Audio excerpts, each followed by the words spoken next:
Hi, boys and girls. Marshmallow Man here with a weekend edition of Marshmallow Man TV, live from the Stevens Forest neighborhood, village of Oakland Mills, Columbia, Maryland, on this Saturday night.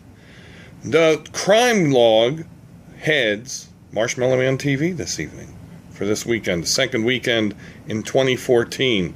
Howard County has not taken a long time in this new year to get sick in the head. First off, kudos to the HCPD for catching Gropey McGroperson.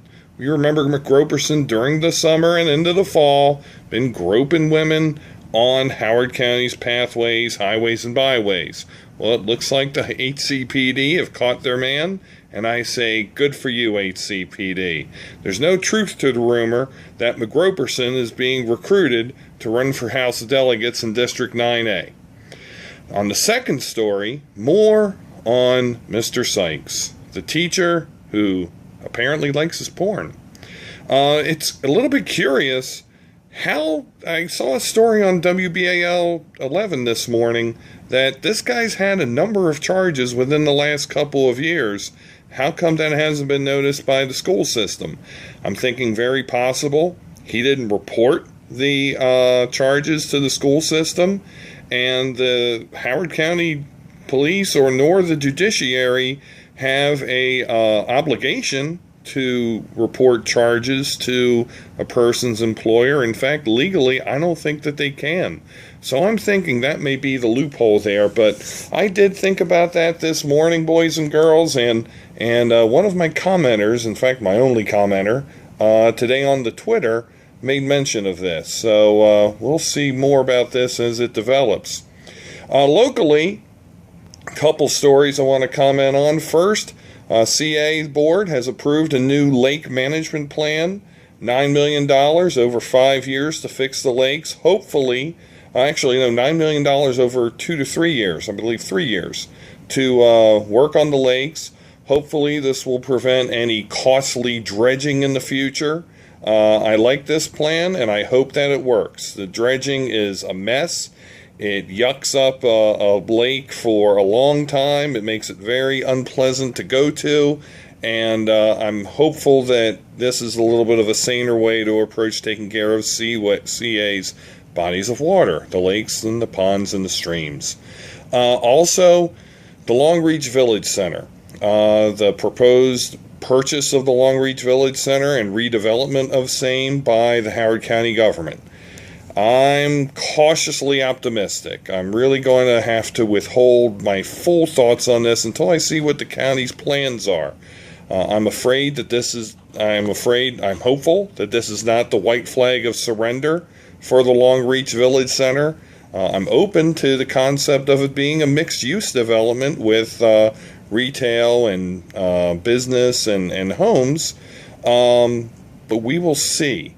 It's going to be very interesting how that goes. This is a little bit of a new thing for Howard County to get into the village center development business, or I should say redevelopment business. So for those of you whining and crying about, the village center plan is under attack, my take on that is that not only is it under attack, but with this proposed purchase, the bomb has been dropped and the game board has been changed. So we're into a new era of how to think about Columbia's village centers.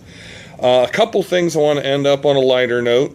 First off, the next raucous party of Howard County bloggers, don't want to call it a Howard County blog party, but a gathering, a party, if you will, of the local blogocracy, sponsored by Hoco Blogs, this one is, will be taking place on Wednesday the 15th, 5:30 to 7:30 at Alexander's Restaurant in Turf Valley, so y'all go. If you want to RSVP, you can do so on the website Eventbrite. No, I'm not going to repeat the URL, Jesse, but if you want to post it as a comment, you can. So, hope to see you all there, bloggers, readers, viewers alike. And the last thing, I used to be a Maryland college sports fan. I still kind of am. But the coach who was shown the door when Ralph Friedgen was fired as University of Maryland's football coach, James Franklin, who went to Vanderbilt and turned that program around, just became the head football coach at Penn State. Not a small job, and in fact, a much bigger job than the University of Maryland's football head coach could ever be. Starting with a stadium that's twice the size and a lot of tradition, and yeah, okay, goofballs, you're going to go off about Jerry Sandusky and the sanctions and 2 more years without a bowl. I'll tell you, if we would have matching them man-to-man on their best day, Penn State these last 2 years would have whooped up on the Terps. So I don't want to hear anything from you, from Terps Nation, about your injuries and your linebackers playing quarterback or all that. It's been a sad state of affairs for Maryland football since Friesian's taken over, and not an Edsel fan at all. And we'll see how the Terps do in the Big Ten starting next year. Okay, this is Marshmallow Man. You know, this whole thing of writing out what I want to talk about and putting down some notes, you know, that's a good idea. I think I'm going to do it again. But hope you have a great rest of your weekend. Sunday should be a better day weather-wise than Saturday. And this is Marshmallow Man signing off. Have a great weekend.